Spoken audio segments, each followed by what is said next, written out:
వాళ్ళు ఎప్పుడు వస్తారని మీరు చూసుకుంటుంటారు. కాబట్టి జస్ట్ ఒక్క 2 minutes 5 minutes లో నేను క్లోజ్ చేస్తానండి.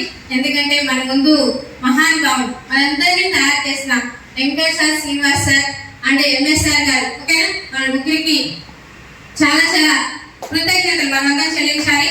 వెంకటేష్ సార్, శ్రీనివాస్ సార్కి నేను 3 తరాల రుణపడి ఉంటాను. ఎందుకనంటే ఈ ప్లాట్ఫామ్ లో ఇక్కడ వచ్చి నిలబడ్డానంటే గాడ్ ఈస్ గ్రేట్ అండి. దేవుడు వరాలు ఇవ్వరు, శాపాలు ఇవ్వరు, అవకాశాన్ని ఇస్తారు. అవకాశాన్ని పట్టుకుని చేసుకుంటూ వెళ్తే గ్యారంటీగా మన తలరాత్రులు మనం మార్చుకోవచ్చు అని ఎగ్జాంపుల్ ఇక్కడ వచ్చి మాట్లాడిన లీడర్స్ అందరూ. ఓకే, ఈరోజు కొత్తగా వచ్చిన వాళ్ళు ఎంతమంది అండి? ఈరోజు కొత్తగా వచ్చామనండి. ఓకే అండి, వెల్కమ్ టు వెస్టర్న్ ఫ్యామిలీ. రాబోయే కాలానికి కాబోయే కోటీశ్వరులకి మీ అందరికీ ఒకసారి క్లాప్స్ అండి. అలాగే ఇక్కడ తీర్చిదాకా మాట్లాడిన వాళ్ళందరికీ కూడా క్లాప్స్ అండి ఒక్కసారి. అలాగే మన గ్రేట్ త్రిమూర్తుల ముగ్గురికి కూడా ఒక్కసారి శ్రీనివాస్ సార్కి, ఎంఎస్ సార్కి, ఎంఎస్ సార్ గారికి. ఓకే, అట్లాగే నేను చెప్పేది ఏంటంటే ఇక్కడ వచ్చిన వాళ్ళందరూ ఏం చేశారు? లక్షలు వస్తున్నాయి. ఏం చేయాలని జస్ట్ షాప్ చేంజ్ చేశాము.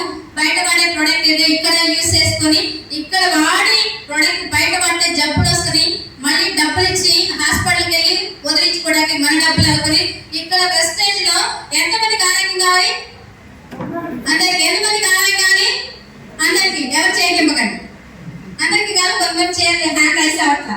ఆరోగ్యం, ఆదాయం, మంచి ఐడెంటిఫికేషన్, గుర్తింపు, కారు, హౌస్ అన్ని వెస్టేజ్ ఉన్నాయని ప్రూవ్ చేయడానికి ఇప్పటి వరకు మాట్లాడిన లీడర్స్ అవునా కదా?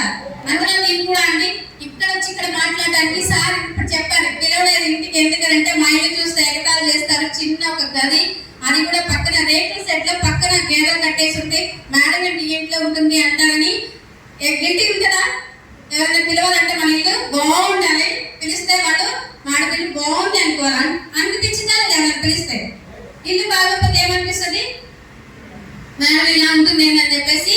అంటే నా గిల్టీ ఫీలింగ్ అలా ఉండేది. నేను దేవుడికి ఎప్పుడు ఒకటే అనుకున్నానని, దేవా చనిపోయేలోపు ఒక చిన్న ఇల్లు నేను కట్టుకోవడానికి నాకు హెల్ప్ చెయ్యి, ఉండడానికి తినడానికి ఇస్తే చాలా అనుకున్నాను. ₹1,00,000 అవకాశం అయితే ఇక్కడ వెస్టే sir, Srinivas sir, Venkata sir నాకు చెప్పినప్పుడు వెంకట సార్ 4 ఉన్నారు నాకు చెప్తే ఒక్కదానికి కూర్చున్న మిగిలిన 3 వెళ్ళిపోయారు. నేనేమనుకున్నానంటే నాకు పాలకులు ఒక ₹1000 వచ్చిన 500 వచ్చినా చాలా అనుకున్నానండి. హైయెస్ట్ ₹1,72,292.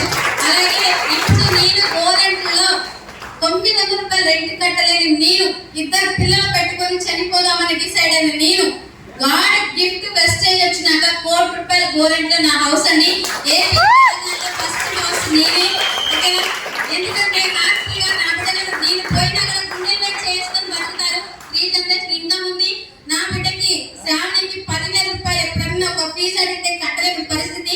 ఎంత బాధ అంటే నిజంగా 10,000 నా బిడ్డ అడిగింది, 10,000 ఇవ్వలేకపోయినా బాధపడదని.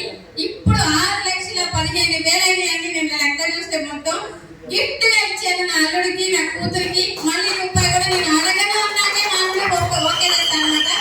ఓకేనా? ఇంత హ్యాపీనెస్ బయటైతే ఉండదని ఉంటుందా? మనం అదే వెస్టేజ్ కాకుండా బయట ఏ ఉద్యోగం చేసినా 5,000 10,000కి చేస్తే 20,000 వస్తాయి, 30,000 వస్తాయి. 30,000 ఇల్లు సరిపోయింది కానీ 1,00,000 వస్తే కదా 50,000 సరిపోతే 50,000 జోనే కదా. అలాంటి ప్లాట్ఫామ్ అంటే వెస్టేజ్ అనేది గౌతమ్ సార్కి నిజంగా 3 తరాలు భగవంతుని తరతరాలు జీవించాలని కోరుకుందాం. ఎందుకంటే మనం అందరం బాగుండాలి, అందులో మనం ఉండాలంటే ఎక్కడ ఉండాలంటే వెస్టేజ్ లోనే ఉండాలి. అవునా కదా?